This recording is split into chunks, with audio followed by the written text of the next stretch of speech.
শেরপুরের শ্রীভূর্দিতে অটোরিকশার সাথে সংঘর্ষে মোটরসাইকেলের দুই আরোহীর মৃত্যু হয়েছে। এ ঘটনায় আহত হয়েছে আরও একজন।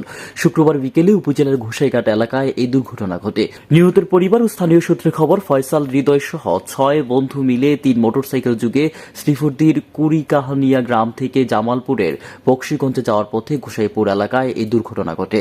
দুর্ঘটনার পর গুরুতর আহত অবস্থায় হৃদয়কে শ্রীভূর্দি উপজেলা স্বাস্থ্য কমপ্লেক্স ও ফয়সালকে জেলা সদর হাসপাতালে নেওয়া হলে চিকিৎসক তাদের মৃত ঘোষণা করে। গুরুতর অবস্থায় তৌহিদুর রহমানকে ময়মনসিংহ মেডিকেল কলেজ হাসপাতালে ভর্তি করা হয়েছে। শ্রীভূর্দি থানার ভারপ্রাপ্ত কর্মকর্তা কাইয়ুম খান সিদ্দিকী জানান, এই ঘটনায় আইনি ব্যবস্থা নেওয়া হচ্ছে।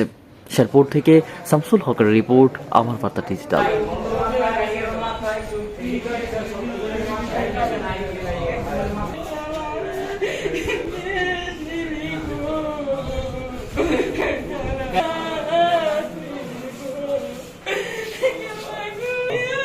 সারো